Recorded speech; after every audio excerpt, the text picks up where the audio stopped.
A child missing from Grand Island. Today we have an update from police as the search continues.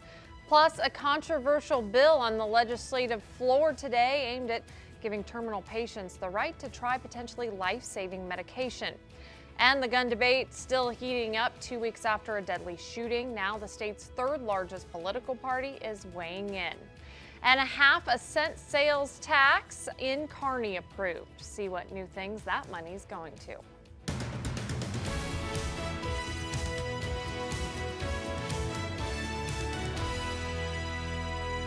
Good afternoon, and thank you so much for joining us. I'm Sarah Kirkley. We start this noon hour, though, with meteorologist Tim Wright in the Weather Center with a Check Your Forecast. Tim? Yeah, and Sarah, it is a beautiful start here to our Thursday afternoon to the month of March. It's going to start to feel a little bit more like spring these next few days. How about temps already approaching 50 in Lincoln at 48? It's 45 in Grand Island, 43 in North Platte. It's sunny, it's calm, it's absolutely beautiful, but we do have some changes that'll be moving in, especially late in the weekend.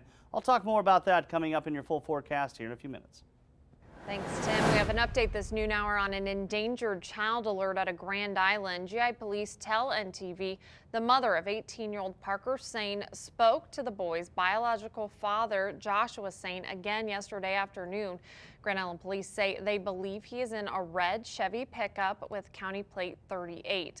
Police do not believe that he is in GI. Officials say when the boy's mother spoke with Sane yesterday morning, he told her they were in McCook. If you have any information, you're asked to call 911. In the legislature, a lengthy debate on what's being called the Right to Try bill. The Investigational Drug Use Act would allow patients to be treated with any drug, biological product, or device that has successfully completed phase 1 of a clinical trial but has not yet been approved for use by the FDA. They must have an advanced illness and have considered all the other approved treatment options. But in debate, the bill drew opposition, some saying it conflicts with national law, others saying the language robs the terminally ill of hospice and doesn't keep patients safe. Stage 1 clinical trials do nothing but determine the drug isn't going to kill you. And as a point of fact, 75% of the drugs that pass stage 1 clinical trials never see the marketplace. They are never approved. The reason that 3 out of 4 drugs that make it through stage 1 clinical trials never are approved is because they never demonstrate safety and they never demonstrate efficacy. But Senator Robert Hilkeman says it's about providing hope. I cannot emphasize enough that this is the last resort for these people. The bill advanced to initial enrollment and review with a vote of 33 to 12. Today we will know who's running for office here in Nebraska. The filing deadline for every candidate for all positions is tonight at 5. That includes Congress, governor, state legislature, and those local offices. The deadline for incumbents to file was February 15th. We'll have more on those filings tonight on NTV News. The Kearney City Council approved its capital improvement plan for 2018, including what they'll be spending the city's half-cent sales tax on. NTV's Lauren Coomer spoke with Kearney's Director of Finance to learn where your tax dollars are going. Lauren. All right, thanks so much, Lauren. More money approved for Grand Island teachers in a special meeting this morning. The GI Public School Board agreed to add $485 to the starting pay of teachers. They also approved adding a personal day for district employees, upping those from 2 to 3, and adding 2 bereavement days for immediate family, those now up to 5. A man convicted of shooting his mother in her sleep as a teen resentenced. Darren McCracken was 13 at the time of the 1993 killing and sentenced to life in prison without parole.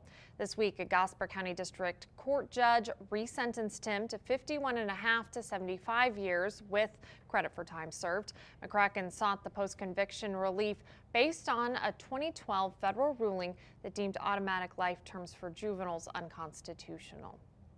Surviving against all odds, a young farmer lives to tell the tale after being trapped in a grain bin. Steve White has more from Grand Island. Steve, most of the times when we hear about these stories, it's a recovery mission, not a rescue. How did this guy recover? All right, thank you so much, Steve. The Kearney Archway in the black in 2017, and for the first time, the museum says it's seen a surplus. According to the executive director, the Archway brought in nearly $800,000, exceeding the amount of expenses. Total attendance was at more than 57,000 visitors. That's up 8,000 since 2013, the year the museum filed for bankruptcy. The executive director says they've been getting positive reviews and that the stigma of the Archway has changed. In the future, they hope to expand educational programs, and in 2020, they'll be celebrating their 20th anniversary. In honor of Reverend Billy Graham, Nebraska flags will be flying at half-staff tomorrow. Governor Pete Ricketts issuing that proclamation today. In a statement, the governor says, quote, "Through his ministry, Reverend Graham touched the lives of countless Americans across our country and people around the world. May God bless and comfort the Graham family as they celebrate a life well lived and the passing of a true servant leader," end quote. Flags will fly at half-staff tomorrow until sunset.